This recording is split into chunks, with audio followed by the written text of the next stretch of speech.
It's all talking. And we're joined by Katie Klein from Boelter Lincoln, plus Jeff Wagner is back. 2 people are dead, including the suspected gunman, after a shooting outside the Empire State Building. At least 10 people were shot, and in the wake of this violence, plus the recent shootings at the Sikh Temple of Wisconsin and the Aurora movie killings, the question that we're asking this afternoon is, do we need stricter gun control laws?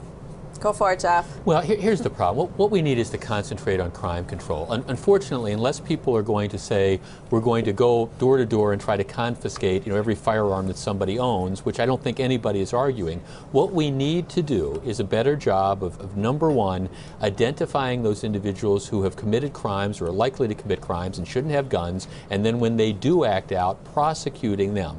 That's number one. And number two, do a better job of trying to identify those people who are dangerously mentally ill in our society and doing something to stop them. Now, unfortunately, though, you're not going to be able to stop situations, I don't think ever, like what happened today where you got a guy who's upset because he got fired who acts out.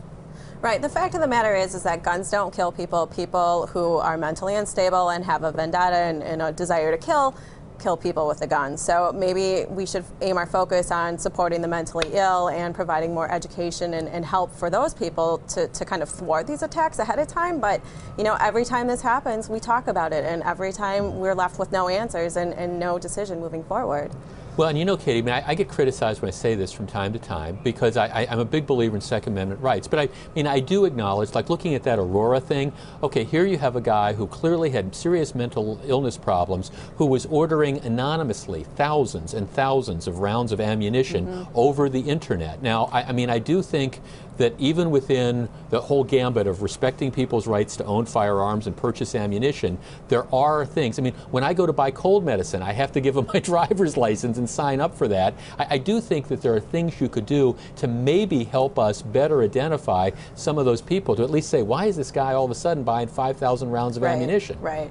And maybe make it a little bit more challenging to buy ammunition. I've never purchased ammunition online, so I don't know the process, but it seems to be fairly, painless. So maybe there's a quantity limit. I don't know. I feel like something very easy can be done, but if it were easy, it would have already happened. So.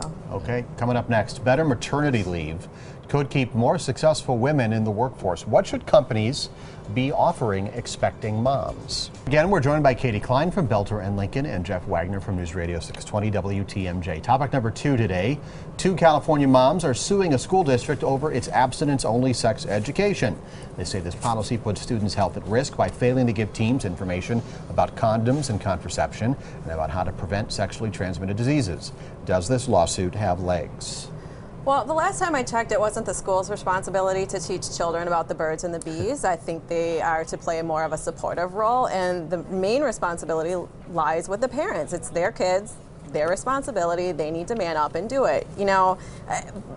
I think it's a little risky not, explaining most everything and just focusing on one topic, but it's a school district and they made that choice. I have no problem with age appropriate, which is the key phrase, age appropriate sex education. So that is a general rule. But I got to admit, I don't get this lawsuit. Yeah. Okay, if moms are disturbed that their kids aren't getting the appropriate sex education in the classroom, well then I'm with you, Katie. Then isn't that when you have that conversation about the birds and the bees and whatever, you don't sue necessarily to try to enforce that?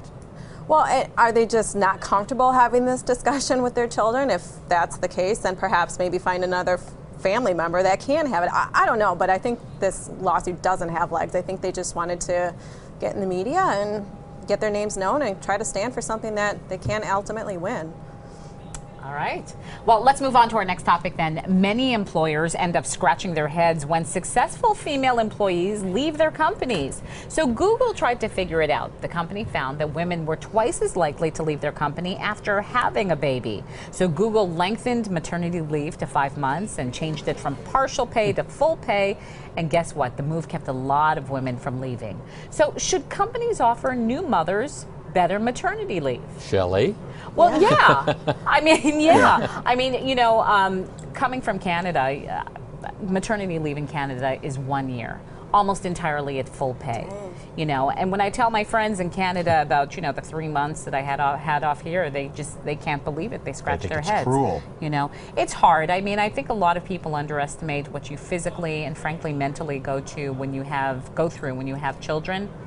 You could use a little bit more time. Well, I know it all comes down to dollars and cents, but I mean, I feel like times have changed from the 70s when all of this seemed to really take shape and be implemented, so maybe it's time we revisit the policies. But I also understand that with change of policies comes a change of, you know, budgets and dollars and things like that. So it's probably a really difficult decision to make. Yeah, Shelley, if you heard an explosion, it was the human resources people hearing a year with pay. You know, they're coming storming down the hallway for me right now. But I think that a big issue for a lot of new mothers also is that, you know, when your kid is 3 months old, you're looking at, you know, still just like a very tiny little person. And the thought, I think, for a lot of parents of dropping off that very little person in the hands of strangers, if they're not fortunate enough to have family members nearby, that's one of the hardest things I think that a woman could do in her life. Weren't we all just talking a couple weeks ago about the new CEO of Yahoo, yes, who we was pregnant, yeah, who said, I'm going to be back on the job within a month of having this kid? Yeah. And there are some women that do that.